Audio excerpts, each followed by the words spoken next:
M. Karthik Kumar Reddy, working as an assistant professor in Nalla Narasimha Reddy Education Society's group of institutions in the Department of Civil Engineering in Foundation Engineering subject in Unit 2 Slope Stability.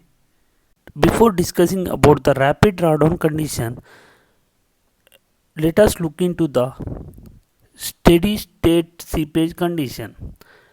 Once the reservoir or a dam which is actually has been filled up for some time, the condition of the steady state seepage becomes established through the dam, with the soil below the top flow line in the fully saturated state.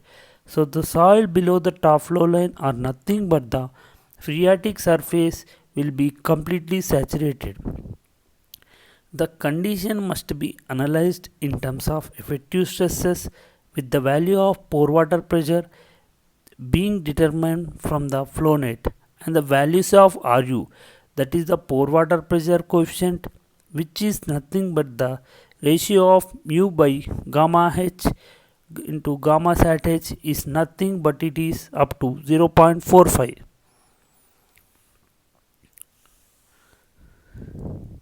In case of homogeneous dams, but much lower values can be achieved if in dams having internal drainage. That means that if you are having dams with internal drainage, that is like filters or chimney drains, as the phreatic surface will be subjected to a dip, and because of that the Ru value can be much lower.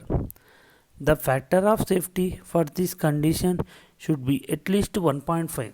But one thing one has to be established is that there can be eventualities of the occurrence of internal erosion problem.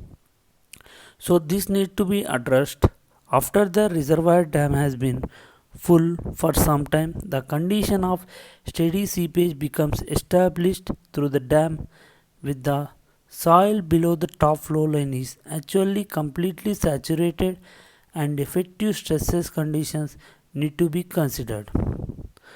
So in the rapid drawdown condition, suppose any change once steady state seepage conditions are established because of certain constant water level, drawdown of the reservoir level will result in a change in the pore water pressure distribution within the slope, and this actually depends upon the rate at which this drawdown is actually taking place and also the permeability or coefficient of permeability of the soil.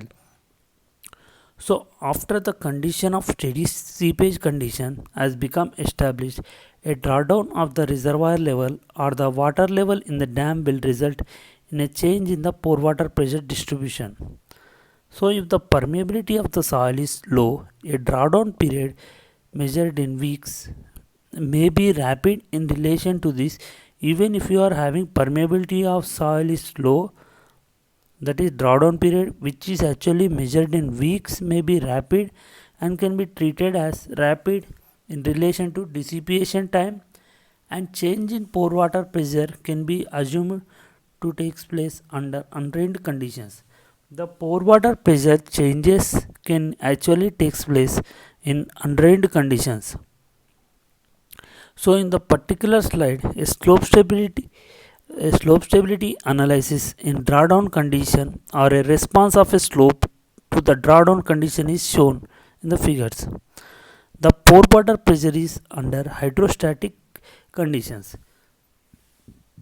Here with the drawdown which is actually taking place, the water level which is actually from one point to another point has been dropped at a certain rate, but before any consolidation settlements or consolidation adjustment, that mu the pore water pressure at the particular point is which whatever is the hydrostatic pressure due to water pressure condition plus delta U from the change in the water load against the surface of the slope. So in this increases in the pore water pressure, that is delta U. So at the particular state with an increase in pore water pressure within this flow, there can be a danger for the slope stability. That means that the factor of safety of a slope can will be reduced to certain value. So once it is subjected to consolidation adjustments and at a pore water pressure obtained from the transient flow net is actually shown in the figure. And once the equilibrium is existent and with the low water levels, the pore water pressure is actually established.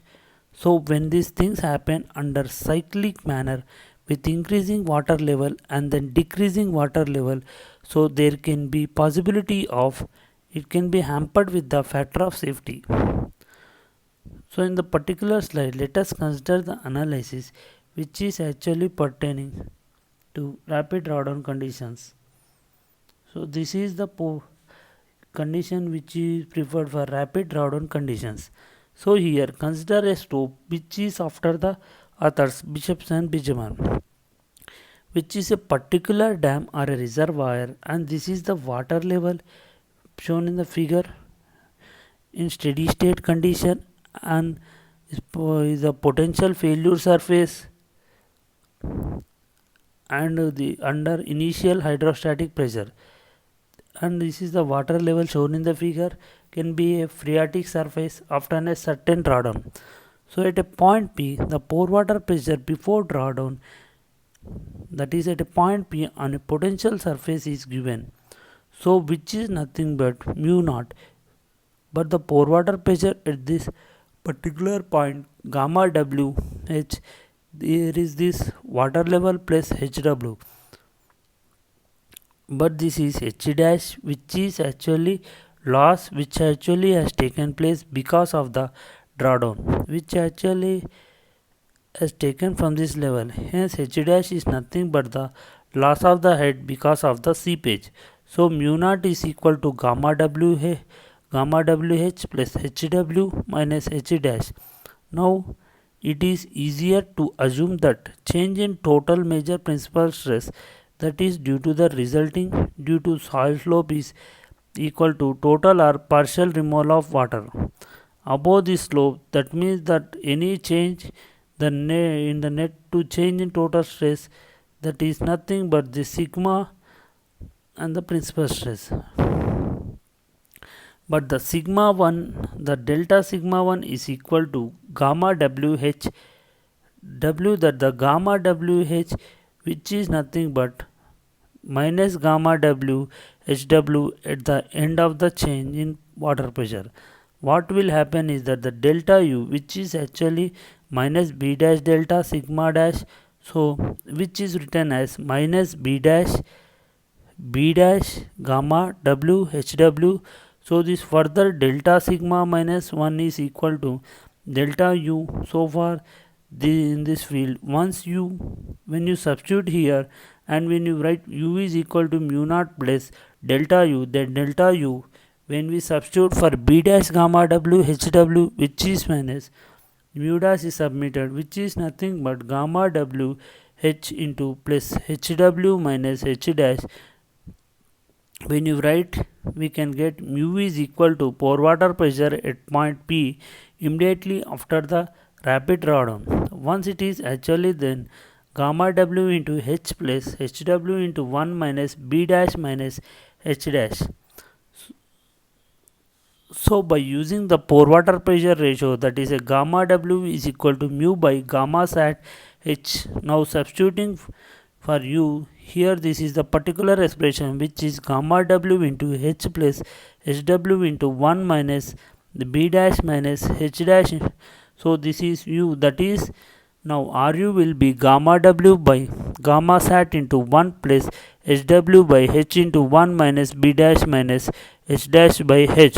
So for a decrease in total stress, the value of B, which is nothing but B bar is slightly greater than 1, and upper bound value of the area can be obtained by assuming B is equal to B dash is equal to 1 and neglecting neglecting H dash.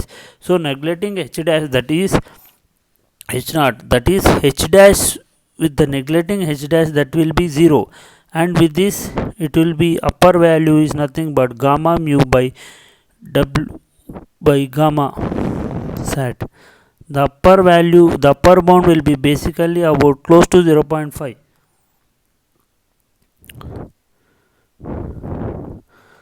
So the pore water pressure distribution after drawdown in soils of high permeability decreases as the pore water drains out of the soil above the rainwater drawdown level. So one interface is that the pore water pressure distribution after drawdown in soils having permeability decreases as the pore water drains out of the soil.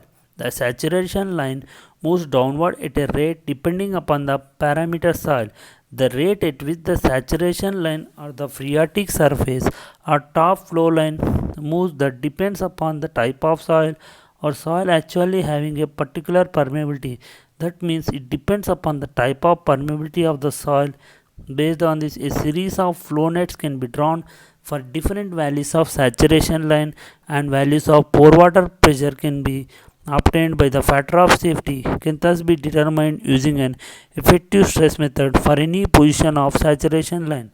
So as the slope, the condition is actually coming close before coming close to the equilibrium condition or just after the rapid drawdown, we can determine once the slope actually reaches to some equilibrium condition, we can determine that is once actually immediately after root drawdown transition the factor of safety reduces. So for that condition we need to ensure that it is actually having any adequate factor of safety.